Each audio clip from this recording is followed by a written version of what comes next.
Hai student, tidak terasa ya, kita satu semester telah berlalu. Nah, kali ini Miss Betty akan memberikan materi untuk IPA kelas 3, yaitu di bab 4, ciri dan kebutuhan makhluk hidup. Sebelumnya, murid-murid persiapkan dulu ya buku SPS-nya dan buka halaman 52. Yuk, sudah? Kita akan lanjut langsung masuk ke dalam materi. Yuk! Oke, semua sudah pada membuka halaman 52. Nah, sebelumnya Miss mau bertanya ini, masih ingat tidak?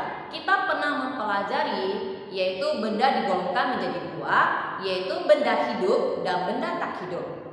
Biasanya benda hidup disebut juga makhluk hidup ya. Nah, murid-murid, makhluk hidup itu memiliki ciri-ciri apa saja sih? Nah, memiliki 6 cirinya, yaitu yang pertama bernafas, memerlukan makanan dan air, bergerak, tumbuh, berkembang biak, dan yang terakhir adalah peka terhadap rangsangan. Nah, jadi sebelumnya kita akan membahas satu persatu. Yang pertama adalah yang bernafas.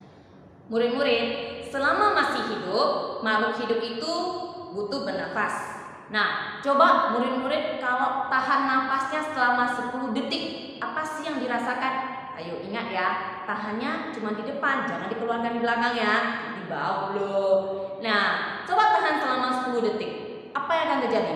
Kita akan napasnya bagaimana? Seperti kurang oksigennya. Nah, jadi makhluk hidup menghirup dan menghembuskan udara itu disebut dengan bernafas. Nah, jadi kalau kita manusia menghirup apa? Menghirup oksigen yang akan masuk ke dalam paru-paru dan akan mengeluarkan karbon dioksida. Murid-murid, manusia itu bernafas menggunakan apa? Ayo, coba diingat dulu. Menggunakan apa? Menggunakan paru-paru. Nah, jadi hewan juga bernafas ya. Hewan bernafas dengan apa aja, Miss? Hewan ada yang bernafas dengan paru-paru, ada yang menggunakan permukaan kulit, yang menggunakan trakea, ataupun menggunakan pundi-pundi udara juga ada ya. Nah, misalnya yang seperti bernafas dengan paru-paru itu contohnya burung ataupun kadal. Nah, burung juga bernafas menggunakan pundi-pundi udara. Miss, apa sih itu pundi-pundi udara?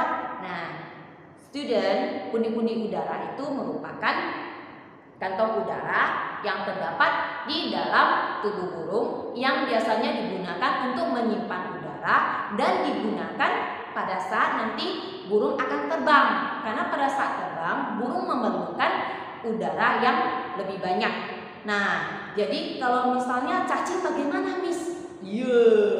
Nah, cacing biasanya bernafas menggunakan permukaan kulitnya yang licin, ya. Nah, ada juga tadi kan Miss ada bilang bahwasanya ada juga yang bernafas dengan trakea.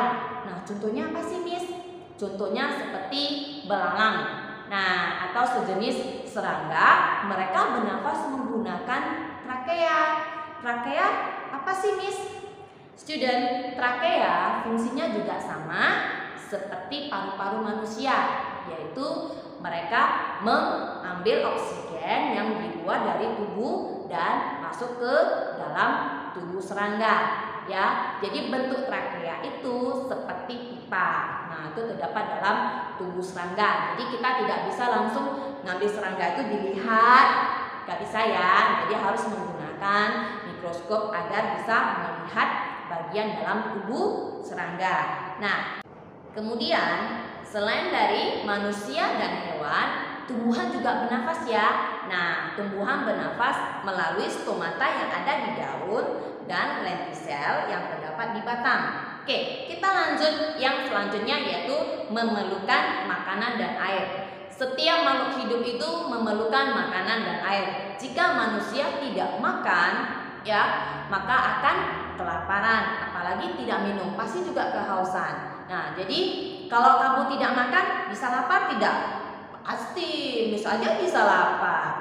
Nah, jadi kalau tidak makan, maka makhluk hidup tidak bisa melangsungkan hidupnya. Bagaimana dengan tumbuhan, Miss? Tumbuhan juga sama ya, mereka juga harus makan. Maka proses disebut apa? Masih ingat nggak? Proses pembuatan makanan dari tumbuhan itu disebut apa? Disebut fotosintesis. Nah, jadi tumbuhan juga memerlukan makanan ya dan air. Maka kita juga kalau misalnya suka menanam bunga, jangan lupa harus diberikan air ataupun pupuk. Jangan dibiarkan taruh aja di pot sana, bisa mati nanti. Selanjutnya kita akan masuk ke dalam ciri yang ketiga, yaitu bergerak. Nah, setiap makhluk hidup itu bergerak untuk mencari makanan dan untuk menghindari musuhnya. Nah, jadi manusia menggunakan kakinya untuk berjalan dan berlari. Jadi manusia itu tidak bisa terbang, ya nggak bisa Superman, nggak bisa ya dek ya. Nah, tapi kalau naik pesawat terbang bisa ya. Nah, dan itu selain dari manusia, hewan juga bergerak. Nah, ada yang bergerak seperti elang, dia akan terbang untuk mengambil mangsanya ya. Jadi ada beberapa hewan yang bergerak dengan kakinya juga. Kalau ikan bagaimana? Nah, ikan bergerak dengan siripnya ya. Oke, bagaimana dengan tumbuhan? Nah, tumbuhan bergerak tidak?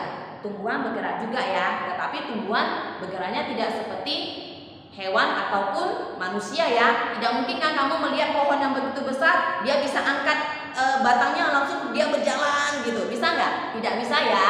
Nah, jadi kalau tumbuhan dia akan bergerak mengikuti arah datangnya matahari ya. Jadi kamu bisa melihat seperti tanaman anggrek, itu batangnya akan tumbuhnya makin ke kanan kalau misalnya arah mataharinya dari sebelah kanan, dan dia akan tumbuhnya menyamping ke sebelah kiri jika matahari datang dari sebelah kiri. Nah, itu adalah ciri makhluk hidup yang ketiga. Kita masuk yang keempat, yaitu tumbuh. Setiap dari makhluk hidup juga tumbuh. Sama seperti kita ya, manusia kita tumbuh kan. Kita dari bayi ya, sejak lahir bayi sampai dewasa. Coba kamu ukur dulu badan kamu dari waktu kamu bayi sampai kamu sekarang sudah kelas 3, makin tinggi enggak? Ada tidak? Ada ya. Nah, itu menandakan bahwasanya kamu itu tumbuh. Nah, bagaimana dengan hewan? Hewan juga sama. Misalnya seperti bebek. Bebek juga kan dari telur bebek ya. Telur bebek terus akan menetas menjadi anak bebek, terus bebek muda sampai bebek dewasa. Selain dari manusia dan hewan, tumbuhan juga mengalami pertumbuhan, yaitu dari biji, kecambah, tanaman muda sehingga tumbuh menjadi tumbuhan yang dewasa. Nah, kita akan masuk ke dalam ciri yang kelima, yaitu berkembang biak. Berkembang biak artinya menghasilkan keturunan. Tujuannya untuk melestarikan jenisnya agar tidak punah. Nah, jadi cara berkembang biak makhluk hidup itu bermacam-macam. Hewan berkembang biak dengan melahirkan, bertelur, dan bertelur melahirkan. Jadi ada beberapa contoh hewan yang melahirkan. Seperti apa? Yaitu kucing, kelinci, dan masih banyak hewan yang lainnya yang menggunakan perkembangbiakan secara melahirkan. Bagaimana dengan bertelur? Nah, bertelur banyak ya, misalnya seperti ayam, bebek, dan angsa, dan masih banyak lagi. Nah, bagaimana kalau bebek itu memerlukan 28 hari loh untuk menetaskan telurnya. Nah, jadi anak-anak itu butuh proses yang panjang ya. Dan bagaimana dengan contoh hewan yang menggunakan perkembangbiakan, yaitu melahirkan dan bertelur? Apa sih itu, Miss? Nah, salah satu contohnya itu yaitu kadal ya, atau buaya, ataupun satu lagi seperti ular sanca.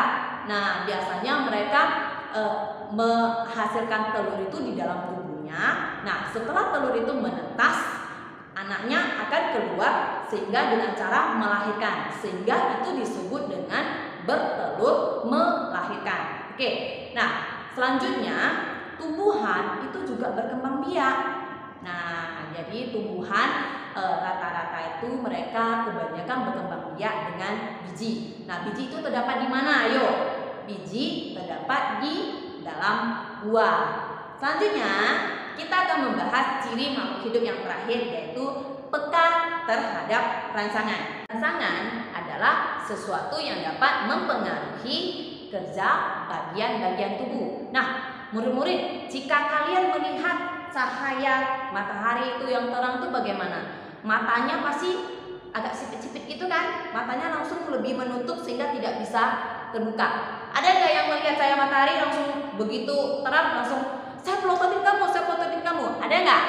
Nah, jangan seperti itu ya anak-anak, itu akan membuat mata kamu rusak, bahkan bisa menjadi buta karena akan merusak retina mata kita. Jangan pernah langsung melihat matahari yang panas dengan mata kita secara langsung. Jadi jangan pernah beradu dengan matahari ya, tapi pakailah kacamata hitam. Nah, selain itu, tubuhmu, kulit kamu akan merasa panas ataupun gatal kalau misalnya terkena sinar matahari yang begitu panas. Ada tidak? Apalagi kalau kamu misalnya kena pukul, ya kena pukul di tangan, pasti aduh, langsung merah-merah di kulit kamu ya. Nah, itu termasuk rangsangan.